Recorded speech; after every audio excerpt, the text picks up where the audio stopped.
Hey guys, I'm Joe. I'm one of the founders of Bambassadors. We're a studio that focuses on short-form, real-person videos for paid user acquisition.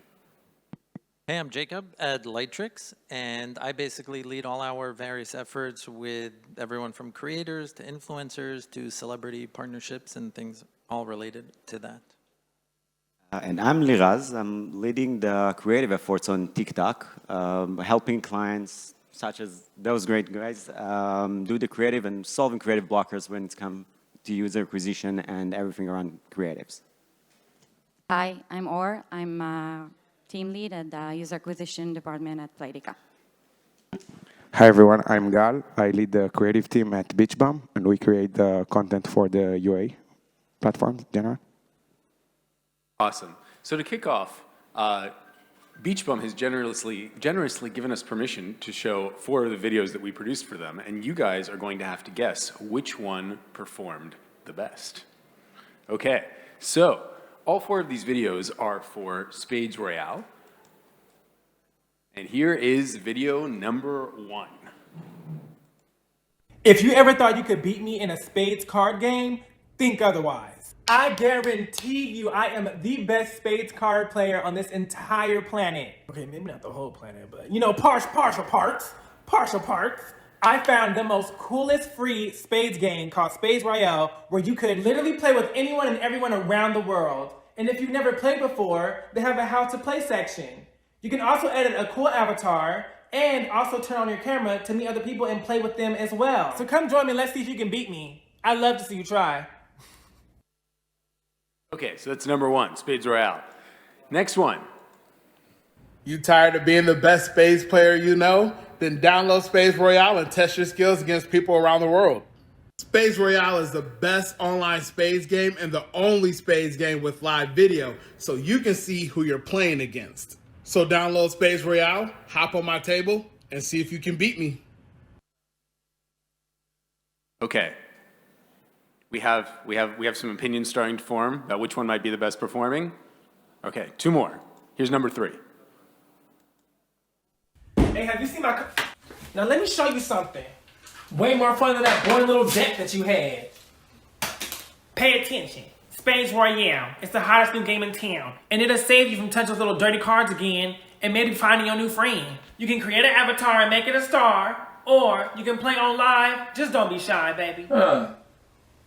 I'll take that. Well, if y'all think y'all can beat me too, I'll meet you there. Give me back my phone! Okay, and last but not least, number 4. So how are things going with you and Sarah, man? Things are good, man. She has a family reunion today, so I'm actually gonna ask her dad for her hand in marriage. Oh, that's dope. Yeah. Oh, hold on, here she goes. Hey, what's up, babe? Hey, babe, you know how to play spades, right? It's a stupid question. I just want to call and make sure, because it's a big deal in my family. Yeah, I'm really good at spades. Okay, good. My dad would hate you if you didn't know how to play. I'll see you later. You don't know how to play spades, do you? I don't. Download Spades Royale, bro. It's an app. They got a whole section that'll teach you how to play. Oh, for real? Yeah, man. And use the code SPADESFREE to get free coins. Oh, this is awesome, bro. I'm just gonna practice this until the cookout. Heck yeah, bro. And I appreciate you putting me on, bro, because it'd be embarrassing if I was the only one who didn't know how to play a card game. No problem, my man. Hold on 1 second. Hey, what's up, babe? Hey, I just want to make sure. You know how to play Tonk, too, right? Hello? You know what? I'm actually feeling kind of under the weather today. Okay, cool. So we have 1, 2, 3, and 4. So who thinks number 1 performed the best? That's kind of like the straight on talking guy. Raise your hand if you think number 1 performed the best. Okay, we got 2. Okay, number 2 is also kind of straight on talking guy, a little bit shorter, more to the point. Who thinks number 2 is the best? Okay, we have a smattering more hands. Who thinks number 3 performed the best? That's the one with like the starting hook with the, the fling the cigarette pack. Okay, there's a lot of hands. Okay, and then number 4, this one we just saw about the family reunion about to go very badly. Okay, also smattering hands. So basically, I think the most people think number 3 performed the best, and then number 4, and then 1 and 2 are kind of tied for bottom. So we will come back to this later, and I'll tell you guys at the end which one actually performed the best. Okay, so let's dive right in. Can you guys each tell us about the creator campaign that you're most proud of? Let's start with Gal. Let's just take it. Sure. Here, this No one. problem. Cool.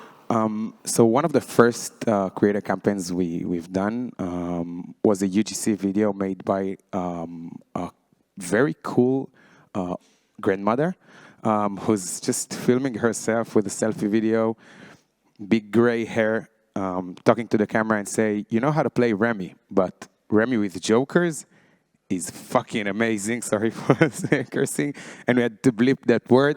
And you know that short little intro of that old lady saying those kind of like cool and cursing, and like it was really, really eye-catchy, and the performance was really explosive, like the campaigns looks great. So it was a great lesson for us, like creating UGC in a simple way. Just a selfie video can make a huge impact. So that's the first one coming to my mind. Or? So I can tell you on and on about our biggest campaigns with mega celebrities like Sharon Stone or Drew Barrymore, but we saw some great success using UGCs on TikTok. A great example is Swirtz of Poker official TikTok page, where we used UGC in order to make the profile look more native and less branded. We started a Spark ad campaign, and in just a few days, one of the videos reached over 1 million video views. So we saw some great performance there using just like micro creators and not big celebrities. For me, it would be another title, by the way, by Playtika called Redecor, made creative that actually Bambassadors helped made, you guys produced. And the great thing around it was that you took best practices from what we knew from the UA activities and actually implemented with creators. So the combination created a great balance between what creator knows to do, what are the best practices for games, and it's translated into great performance campaigns, both on regular ads and Spark ads on TikTok. And I think this was one of the greatest I've seen. Yeah, so I had the honor of joining Lightricks at an interesting time in its history, a little over a year and a half ago, as the creator economy really started booming, and Lightricks is figuring out how to evolve beyond just being mobile photo and video editing apps, and a focus on performance marketing, which helped them build a multi-billion-dollar business. But in terms of sort of the next phase of evolution, where does it go from there? And so with the desire to put Lightricks in the center of the creator economy and really build that brand awareness that ads can't always do, ads have a limit, I was really excited to be able to architect this whole partnership with the D'Amelio family, the big TikTok family and stars, who took an equity stake in Lightricks and really became broad-based ambassadors for the product, using it organically, even in other branded content of theirs, and have been put into product development, showing up at events, creating original content together, so way more than just a campaign or a certain number of deliverables. That's been really exciting to work on. Very cool. So let's start from you, Jacob. Do you think that UGC is the new creator marketing, or do you think that there's really that creator marketing is really still focusing on bigger name celebrities, like the deal that you architected with the D'Amelio family? Yeah, no, I really think it's a spectrum. I think creator marketing is the new marketing. More and more of marketing is going in that direction, just because there's a limit to what you can do with just ads. There's a limit to what you can do with your internal advertising teams and ad creative. People are influenced by other people, and so companies are figuring out more and more and spending more of their budgets on figuring out how to work with people and getting people to influence people. And it's not rocket science, and there are different ways to do it with big stars, with smaller creators, and each one sort of has their own strategy. But working with creators, going outside the walls of a company and connecting with your power users, with fans, with potential ambassadors is critical. I'll maybe add, for me, I'm looking at it a little differently from just what it means, UGC content. I'm starting with thinking, what does it mean for us? I'm coming from a background of creative, I'm motion design my background, and it changes the way I look on creative or think of creative. All of a sudden, I have those talented people who are creating new content and new storylines, new ways to tell us a story. And they're kind of changing the way we think. So when I'm trying to understand what is authentic or what is native, which is blurry words, and if I'm asked here, probably I'll get 1,000 different answers, I'm actually going checking the platform itself. How does it look like? what those gamers are doing, right? And then you figure it out that, as we saw with the Beach Bum examples, that instead of doing something very complex with the motion design that we used to do, all of a sudden it's taking the phone and showing me the gameplay on site. Sometimes with faces, sometimes they utilize what the platforms give us. In TikTok, it could be the green screen, effects, it could be the text-to-speech. So no narrator all of a sudden. And it's changing the way we started to produce creatives, I think, and how we reacted to that. I also think it's super important to, like when saying creator marketing, to distinguish between what we call kind of like buying the influencer audiences and trying to like get the performance out of the influencers' profiles, or are we using this content for the UA campaigns? When saying is it the new creator marketing, I feel like using UGC for the UA campaigns, that's like a new breakthrough that really shows, not that new already, but like really shows some breakthrough in the campaign's results. And it won't make, I mean, it not necessarily means that the creator marketing in the a little bit older way of just advertise my app in your profile would be dead, but the UGC is definitely getting bigger share inside this creator marketing definition. Right, so the split we're starting to see in creator marketing is whether are we buying content or are we buying the audience, which is an interesting split. Jacob, what do you think creators care about most when they're working with a brand? Like, what makes it fulfilling for a creator? Because ultimately, right, if it's fun for them, they're much more likely to produce content that's going to perform and engage an audience. Yeah, I think it is about emotions. These are human beings. As much as we want to talk about scale, it's important to remember the human component. So when you say fun or fulfilling, they're creative people. They're storytellers. They want to tell that story. Maybe you're working with them because of their audience and their influence over an audience, so they don't want to be selling out their audience or over commercializing their feed. And so remembering that they're humans and what do they get out of it, and these aren't just numbers in a spreadsheet. So letting them be creative, letting them fulfill their ideas and how that bridges to connect to the brand and the brand goals obviously is important too. But I really always try to remember the human component. These are people. It's not just numbers. You're not just staring at Facebook Ad Manager and spreadsheets. And if you think more about that, I think it leads more to success.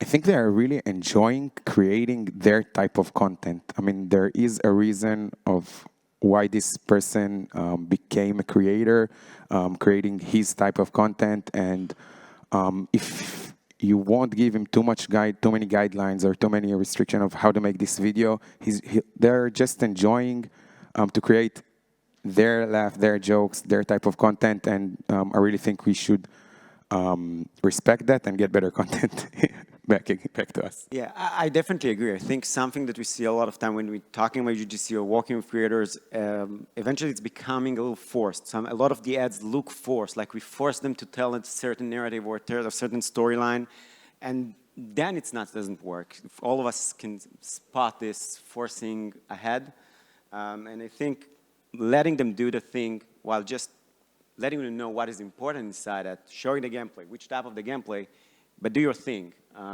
As what's important, along with related in some way into the product.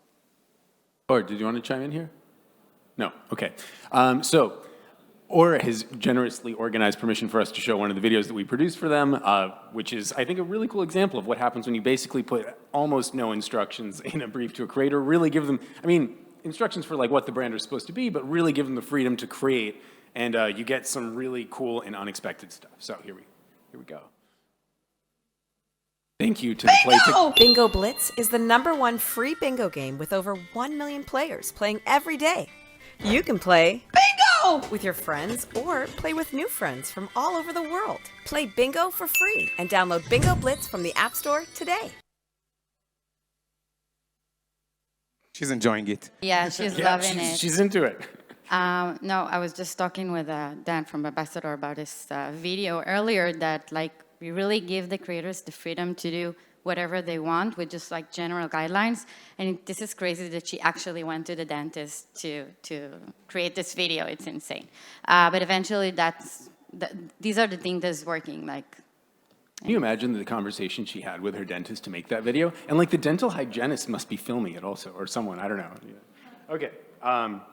Okay, so there's this division, right, between when you want to buy a creator's content and when you want to buy their audience. So when do we decide which is most appropriate?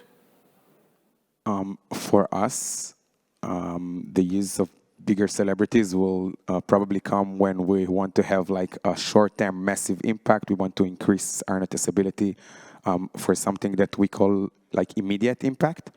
And we're talking about tens of micro creators. Those are part of the production line for UA ads. We're using them from different purposes. Just the creator content is part of the production line that we use for the UA ads to be tested, to run into the campaigns, to have better performance in general in the worldwide campaigns. So we really use them for different purposes, for different goals, basically, of the campaign itself. I'll definitely agree. I think the whole point of this is understand your creative strategy, what you want to gain out of these creators. If you want to gain a creative or cost-efficient creative for performance, you want to choose the micro creators that can do this dentist kind of idea, go wild and tell a great story. While when you're doing a branded campaign or awareness campaign, this is where you need the big ones with the audience and do a little show off around it. This is the way I would think of creative strategy with micro versus macro creators. It really depends how it's become cost-effective with your campaign or where you want to take it. Yeah, obviously it depends on the size of the company, a sophisticated marketing strategy that can incorporate all of it. If you think of the pyramid of creators from small to the biggest celebrities, theoretically at a company you would have a different strategy, different expectations, KPIs, what you're doing, how you're doing it with every slice of that pyramid. At scale, at the bottom, working with many micro creators versus white glove, if you're lucky to be in business with a big ambassador who can really represent the brand.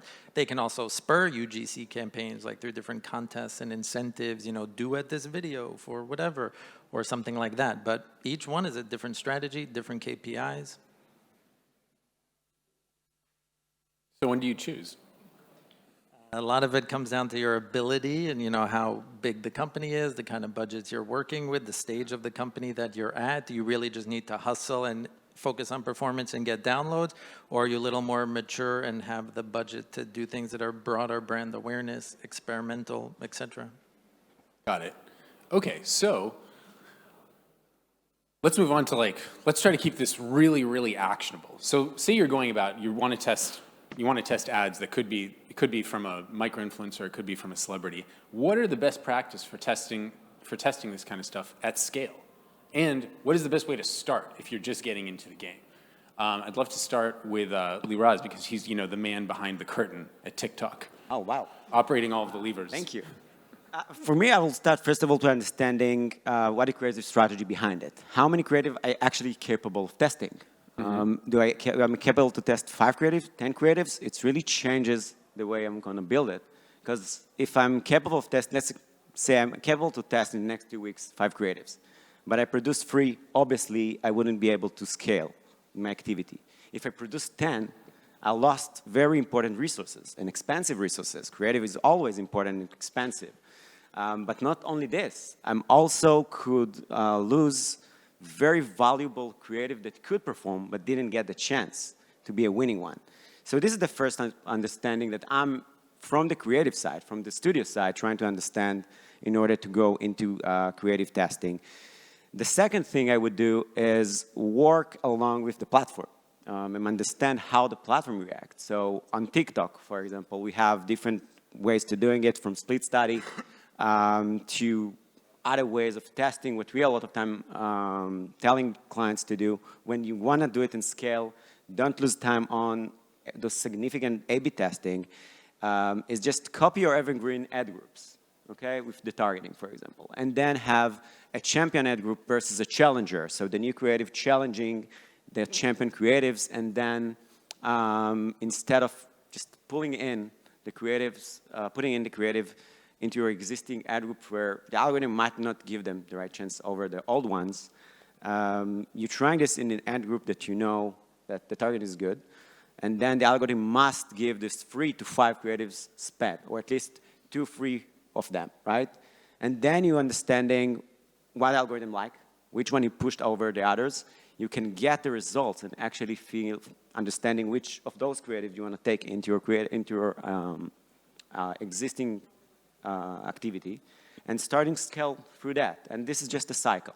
So whenever I finish it, I just go along, putting this in existing and keep doing it.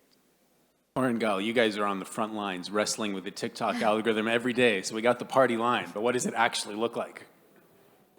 So we actually have a creative testing methodology where we take like new creatives and test them against a benchmark, which is the top performing video that we have in our business as usual campaigns.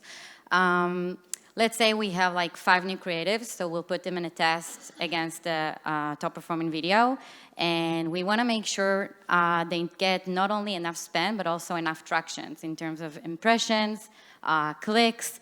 Every platform has its own learning phase or different costs, so we need to make sure also we have enough budget for the testing.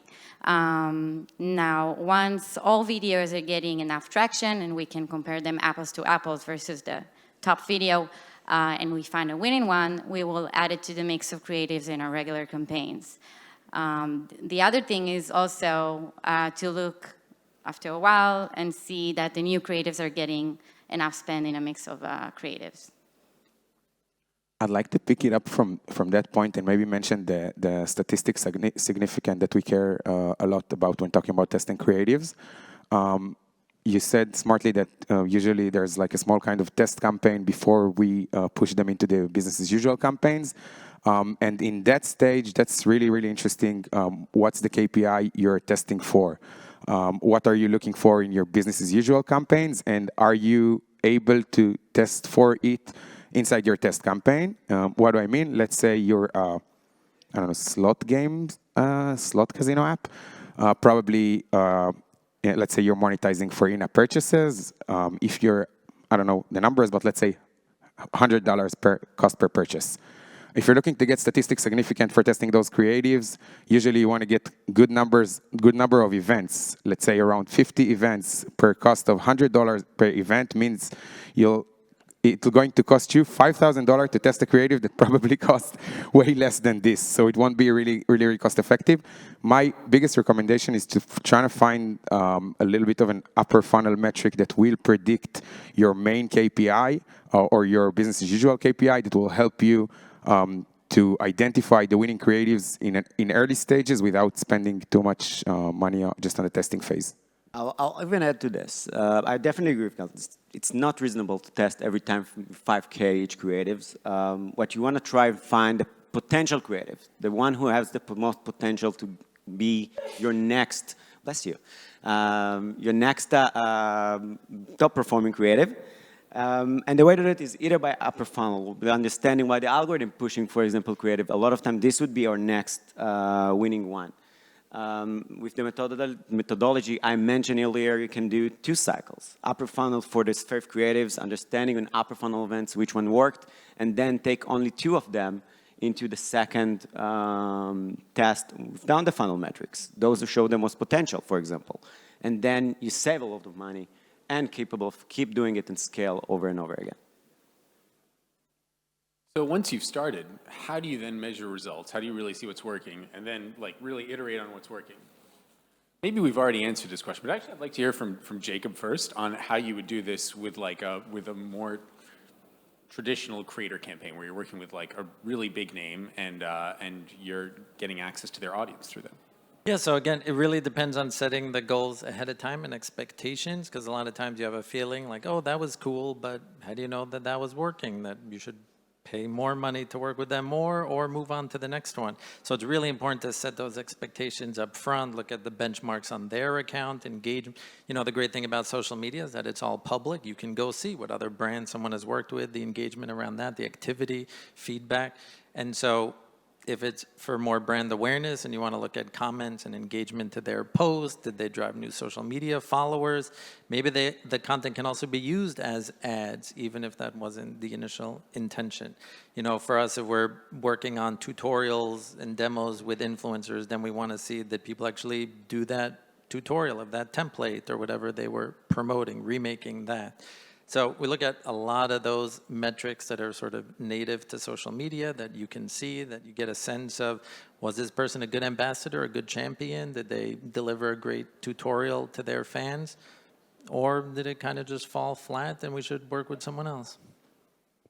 By the way, nowadays, like let's say post-IDFA era, a lot of the campaigns in the big networks are working on automatic spend allocation. Our business as usual is getting more and more automated. And one of the main metrics we're actually looking at to see whether creative is successful or not is just how much money it's spending, without getting into, too much we don't have that lower funnel data. So just for learning outside of like the automatic spend allocation, which creative gets higher spend, usually teaches us a lot about what should we iterate and like how to work forward with this. I definitely agree, and I will take it maybe a step further. I'm asking, what does it mean even to do creative that work or good results? What does it mean a quality creative? Very philosophical. It's philosophical, exactly. It's a question. It's like the oldest question in this industry. Is it upper funnels, TTR, engagement, install rate, where we only see the creative effects there, or it's also down the funnel, pairs rate, ROAS, the creative that attract the right users? And this is a question. I'm not going to answer the question for everyone because everyone has its own methodology. But for me, from a creative perspective, or the one who needs to do a creative strategy, I want to know why creative work, or what does it mean to work? Because if I'm going to get a good or bad, let's take the question you asked about Beach Bum. Good or bad, which one worked better? I can only take one and do the same as the one who worked good and not do the one who didn't perform, right? Instead of doing this, where I don't really have tools to know, I like to look on the full funnel, understanding what happened to the creative for the full funnel, from CTR, for engagement, view rates, and then install rates and pairs rate and ROAS to understand why a creative performed. Why did it brought this ROAS? Was it because the CTR or the engagement was so strong that the CPMs was low and it gave us the chance to bring enough users into the app, right? And then it translated into great ROAS, or the other way around. And then the creative didn't perform in upper funnel, but it attracted the exact user that paid. While you're doing this, when you're doing this, you can find creatives that, for example, has a great hook, a great storyline, where the engagement is very strong, and connecting it with a creative that associate with down the funnel metrics, ROAS, pairs rate, whatever it is, and start having hypotheses that you can test. And you're not longer shooting in the dark, but instead you have a best practices that building over time and elements within the creative that you know that if you want to improve a certain place in the, on the funnel, this is the hypothesis you're going to test, and start doing this with a cycle over and over again. And I think the question about quality creative is there. Is how I keep this testing and get these results rather than just asking myself, is it good or bad? So developing a hypothesis about why something is working. Or? And I agree with all of my friends here. So it's really important to look at the entire picture, but not only on like early KPIs like CDR, CVR, and IPMs, but also especially in gaming, it's really important to look at upper funnel KPIs like retention, for example. We're seeing a lot of creatives that are misleading the user, like they see an ad, looks amazing, then they go to the store, download the game. And in our industry. So we want to make sure the creatives are working and by looking on the entire funnel. Cool. On that note, I'd like to show you guys one of my favorite creatives. Produced for a game called Pool Man. Dude, before you say we don't have a pool table, I know we don't have a pool table, but now we have this, a smaller one for tight spaces, huh? Want to play pool without all the stuff? Download the app now and play live, real money games with trick shots and high score bonuses. I want you to take that thing back right now. I'm gonna return it. Play pool without all the stuff. Play pool without all the stuff. Download Bingo Blitz. Okay. Can we have a read on time? What time is it right now? 12? Okay, great. We're doing great. Okay, so when you're working with creators, you might be working with people who are not super familiar with your brand or with the game that you're trying to promote. So how do you make sure that they're producing content that's really in line with your brand and your vision? Let's start from Or. So we're working with external agencies that reach out to creators because they know what's best. For every title, we have a brand profile, which we have like do's and don'ts for each one of the games. But we're trying to give the creators a freedom to do whatever they want with just like general guidelines. We also try to inspire them by sending them examples of our top creatives. And of course, we recommend them to play the game and just like see how it's like and do their own thing. By the end of the day, we trust them to do what's working best.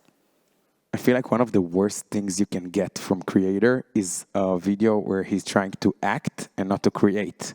And in this stage, the brief is a key factor for how do you communicate your brand to those creators. I mentioned it before with not giving too many guidelines, but also not giving too many taglines of what's your biggest game advantages or this or that, because you'll find yourself with a video of creator just reading sentences. They are great creators. They are not that great actors. So basically just try to give them, again, the freedom to do their type of content without too many texts to read, let's say. Right, when they just read off the marketing department's differentiators, doesn't quite... It won't make the impact. Yeah, I even add to that. A lot of time what you see, another worst thing you can get from a creator is a creative where it's just content but no product, which is other places that we can go when you go along with creators. And again, it's coming back to the briefing. We send it back. Like we just don't, we just don't. Yeah, but the idea is how I'm balancing the creators' ideas, the creator assets, or the creators' way of thinking, and balancing with eventually what we're doing is ads. We're still doing ads. I mean, can't forget it. And I think this is maybe the main challenge, and this is solving all about briefing and sending back when it didn't came through. Sort of a guideline that we have is that like it has to be a really cool video that has the product in it. But first and foremost, it has to be a really cool video that's aligned with the brand. Jacob? Yeah, just to add, I think there's also the typical downsides of trying to work with too many smaller, maybe younger in their career creators, as opposed to more experienced influencers that maybe are familiar with their... It's true. These people can be clowns. Yeah, they might not realize that they're using copyrighted music or wearing a t-shirt with another brand's logo and all these basic things that as you evolve in your career as a creator and influencer, you're just better at. And so there also has to be that oversight, that sending back when needed with the right feedback. And also, maybe it's not relevant to other brands, but with Lightricks, because we create apps that people use to create other content, we also have the luck of being able to just see who's using our apps. Like something goes crazy viral on TikTok that happened to have been edited in Video Leap, let's say. It's great to reach out and say, oh my God, that was amazing, let's work together. And that then gets over this hump of educating them from scratch. Very cool. And if you're promoting a brand, right, something that you need to have a steady stream of new content that's coming out all the time, reaching your audience, constantly testing new concepts. How do you make sure that you have that steady stream of content? Because after all, the people you're working with are not, machines, right? They're people, and like they've got schedules and they've got other stuff going on. How do you make sure that you always have that steady, that consistent flow of new content that you need? Yeah, I don't think there's any silver bullet. There's probably a pie chart of where content comes from. At Lightricks, we have a 60-person creative team that's running around doing things. The social media team has its own content creator, a lot of collaboration. Then we have all the content being created by talent for their accounts that we also have the rights to use on our accounts and in ads. Then there's spotting UGC, like I mentioned, and then working with several external agencies, platforms, third parties that also can mine and deliver that. It's not easy.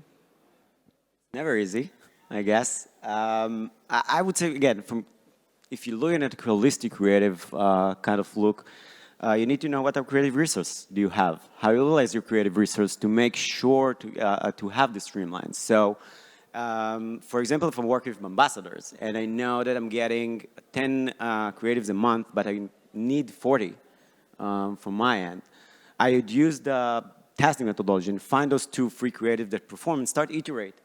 do small changes, changing the opening, using different gameplays, using different narratives, slightly different narrative inside the games. It's a lot easier to produce and then you have this constant streamline of creatives until you're getting the next batch. A lot of times, our advice for clients is to do 70-30. 70% of what you do in order to scale actually significantly could be this iteration. It already worked, it already showed potential. Try and jump on this success and go along with it.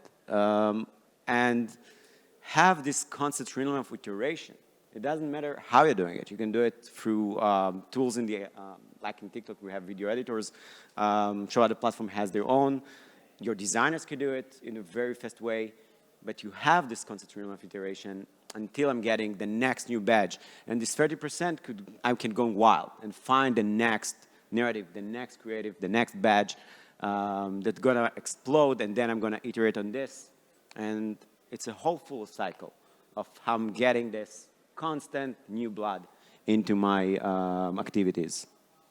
I'm with Liraz. We have a massive pool of creatives made by our internal creative teams, by TikTok creative team, by external agencies like Bambassador, and we want to make sure we're not wasting all of the hard work and money that we put into it. So we also make sure that we have around 60 to 70% iterations, and 30% goes to new assets, new concepts. And it can be like small changes, like change a CDA, change the order in the video. We were using mostly like gameplays in the video. So, for example, one video will show the gameplay at the beginning, the other one will be with the gameplay in the end. And when working with creators, we always ask them to make like several concepts from each one of the creators, so we'll have enough of each one of them. 100% agree. That's a great tip. Usually just communicating with the creators can take a lot of time. If you're anyway reaching out, communicating, sending the brief, getting more than one video per creator can be super useful for scale. And I 100% agree with everything said here. And also from a little bit wider perspective, try to plan UGC as a part of your production line. I remember perspective when working a few years ago. Yeah, I reached to this creator and I was supposed to get one video from his side. Okay, it's cool. But if you're planning on scale and planning it as a part of your production line, try to have it as a plan to understand where are the 40 are coming from, 40 videos. External agencies are a great tool, and of course, Bambassadors is helping us a lot with that. Again, the number of videos, try to have more than one per creator. Iterations are a great tool, as my friend said. Yeah, have it as a plan and not like as a random video coming every once in a while. I think also the great thing around when you're doing this is that you also get a better understanding or a great understanding of which elements worked in the video. So you have a video that performed, you're starting to do these small tweaks inside and figure it out. Okay, I changed the gameplay, I see completely different results. That might be something happening with this new gameplay or the old one. I know for the next production that I'm not starting from scratch. I know that I'm going to give it for new creators.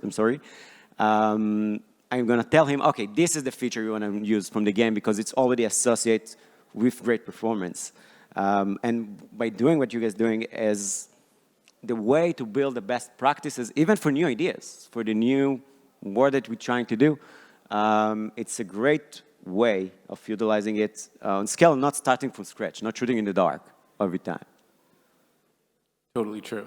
And I think that something that's just like there's overhead to a brand for working with each creator, there's an overhead to each creator for working with a brand. And I think that's one of the reasons why creators also really, really like to produce multiple videos per campaign when they're working with the brand. And ultimately, I think that the more you can make the process easy and fun and more aligned with what creators need for their work, the better results you get. Okay, so are we ready for the big reveal of which Beach Bum video actually worked the best? I'll remind you guys, the number one was the one that starts with the cigarette pack flick, and then the number two was what? No, that they thought performed the best. Sorry. Yeah, they thought that the cigarette pack flick performed the best, and your second was the family reunion that was about to go very badly, and then the other two were sort of tied at the bottom. Okay, so here we are, big reveal. This is the best performing If one. you ever thought you could beat me in a spades card game, think otherwise. I guarantee you I am the best spades card player on this entire planet. Okay, maybe not the whole planet, but you know, partial parts. I found the most coolest free spades game called Spades Royale, where you could literally play with anyone and everyone around the world. And if you've never played before, they have a how to play section. You can also edit a cool avatar and also turn on your camera to meet other people and play with them as well. So come join me, let's see if you can beat me. I'd love to see you try. That's my email. You can send me emails. Okay, we'll open up to questions now. We're actually doing great on time. Yep, just a sec. Sorry? Let's say 1.5. 1.5, better than the other ones. Where was the hand here? Yeah. Okay.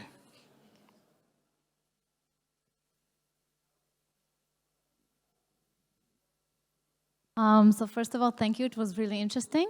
I have two questions. One is, you were talking about creatives that work and how do you analyze your own creatives to make it work. This is highly qualitative. How do you decide what you look at and what you take to your next creatives?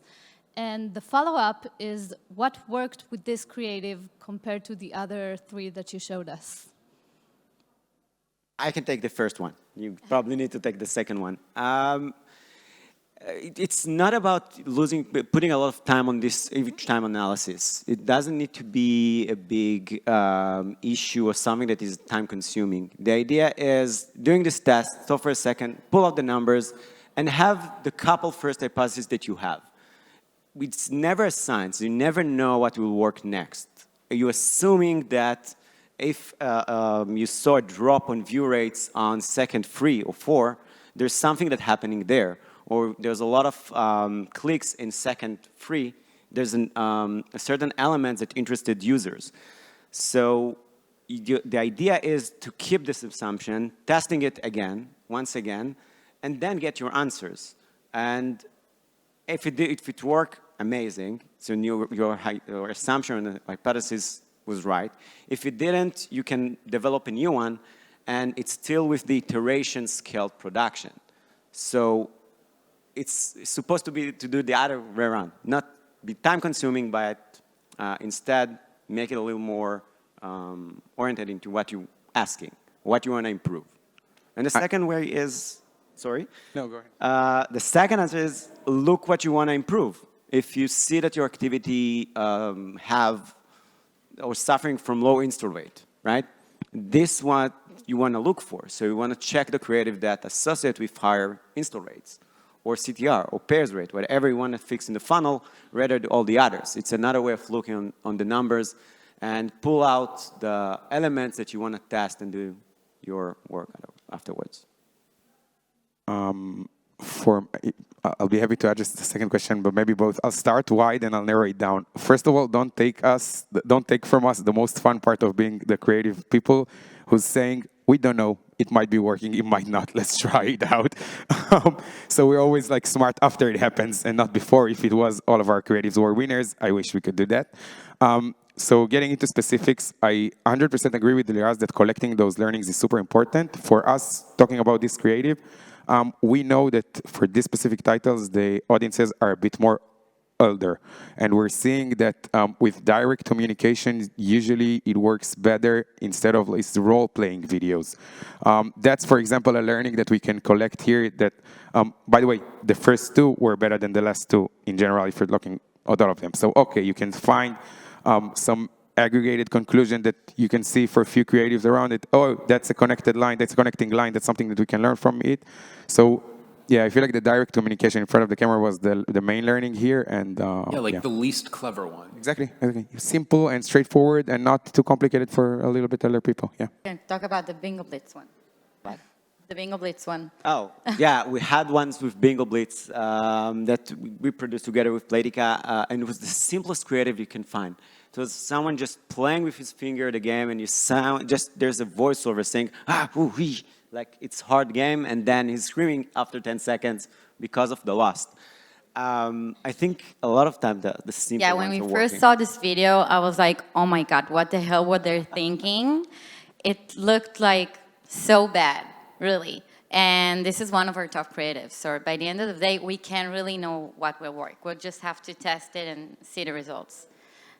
Yeah, and a lot of time the simple ones are the ones that work. The simple ones are the one that give us credibility for the game. When I'm showing just the gameplay and someone's speaking in a simple way, can you beat me? It's sometimes even simpler than other things. At the same time, though, I do think that it's possible to, although ultimately it is qualitative, you kind of have to just go with your gut, develop a hypothesis, see if you can test it, but you can kind of break it down. You can be like, is it this particular creator persona? Is it this kind of gameplay that I was showing? Is it the hook? And there are ways to break the video down into elements and see which one is really the one that's bringing the performance. Hi guys, thank you for such an interesting panel discussion. My question is, I think, mostly to Or. I wonder, how do you measure performance of your brand awareness campaigns? I feel like for brand awareness, we talked about this a bit before, the main thing to look at is the organic lift. We're running a big campaign. By the way, sometimes even with big campaigns and mega celebrities, we don't see a huge success. So this is something to take in mind, but mostly they're organic uplift while the campaign is running, the increase in searches, stuff like that. Jacob, do you have anything to say about that? I wish there was a great answer. It is very challenging. You know, as a company, you need to be doing it, you need to be there, but it's very hard to draw straight lines between activities and outcomes. So yeah, we look at Google search trends, maybe around, you know, we did a big activation at an offline conference for influencers in June, and we looked at Google search trends around then, install rates, social media activity, maybe rate of follower growth, stuff like that. But it's all just like fuzzy. You know it when you see it. I think we'll do one more question and wrap it. Yeah, thanks guys. So I have an assumption. I'm happy for you guys to challenge it, but so the assumption is that most of these campaigns pretty much only run on social, and within that it's probably primarily on TikTok. So A, is that how you see it? And B, do you foresee other channels, other platforms being applicable for these kind of campaigns? So I can say we're not running these kind of creatives not only on TikTok and not only on social media. We're testing these kind of creatives across multiple channels, and we're doing like monthly review to see where these creatives performing well, and we see great success not only on social media. Maybe one of the things that TikTok brought into this market is kind of like lowered the bar of how should creatives look. Suddenly, people are accepting these low-quality creatives and those, you know, user-generated content of just people speaking directly with you.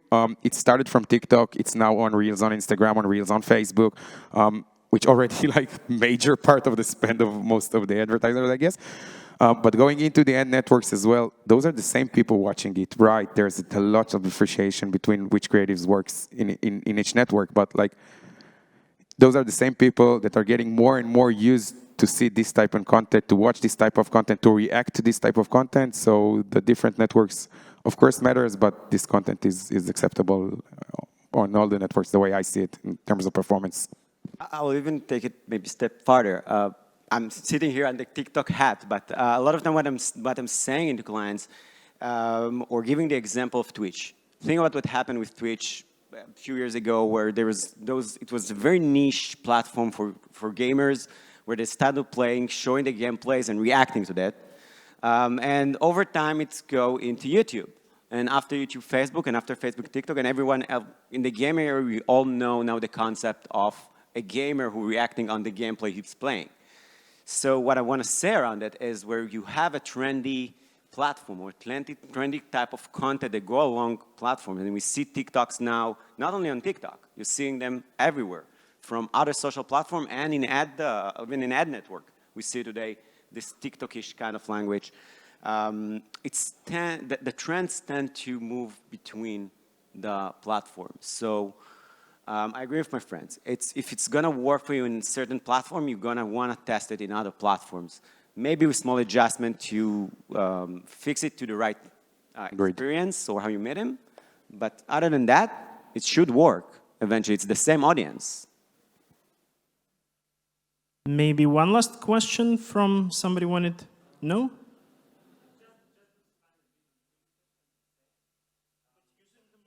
Using the mic always. Thank you. So just expanding on the previous questions, I would assume that TikTok is a bit, the audience is expecting a different creative because it's a bit more musical than Instagram, for example, right? And YouTube has a different approach, maybe people more talking. Like, would you direct the creators with a different approach per platform? And if so, what it will be? Like, what the suggestions would be? For me, I can only take this from my personal perspective. We're really trying to work in a method of like the top spending network as a first priority for us when choosing those creators. It will be super difficult to work in scale and to have like creators for YouTube, creators for TikTok, creators for Facebook. That will be even more challenging.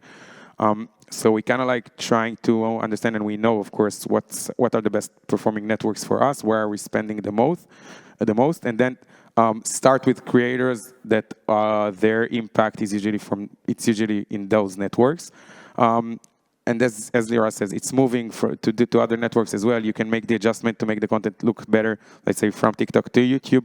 But we're trying to have the creators that we choose coming from platforms that usually we spend the most on the UA side. I definitely agree with Gal. This is the way of thinking about it, is not as a separate kind of platform that you need to work on.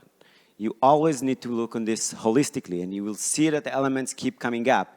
If I'm meeting my users on TikTok, I need to talk to them with sound on. I need to make a great hook because this is how they meet my content.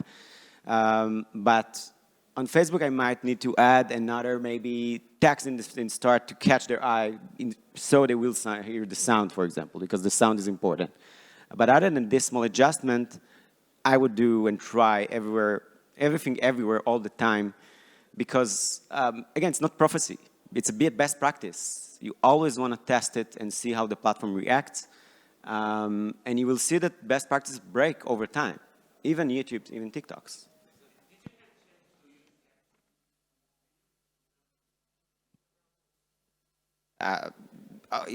For me, captions always perform better on all platforms. I agree. Caption is always a great way to highlight whatever messaging you want. Even when I'm hearing the sound and I'm hearing the narrator, we always think about the user where they are seeing these ads as a glance, right? So I want to highlight the main thing, and caption is a great way to do it. Jacob, when you're working with a bigger name creator, how do you talk to them about how they're communicating across different platforms? Yeah, it's it's a black hole. You can always be spending more money, always try to be more and more sophisticated. It's all a matter of picking your battles and priorities. But the more professionalized creators are thinking about how they're editing different content on different platforms. Maybe most have their one primary platform that they grew huge on, then maybe their secondary platform, and then they don't touch their Facebook page, and you can tell that they don't touch it. Or it's just like an assistant reposting content. So there's no easy answer. You have to dive in, work with the creators that are right for the platforms that you're on, and work with them to deliver the right messaging. Jacob, Liraz, or Gal, thank you guys so much for donating your time and coming here and sharing your expertise with everybody. I'm Joe from Bambassadors. Thank you guys all for coming. And I hope you've learned a lot. Thank you, Joe. Thank you. A round of applause.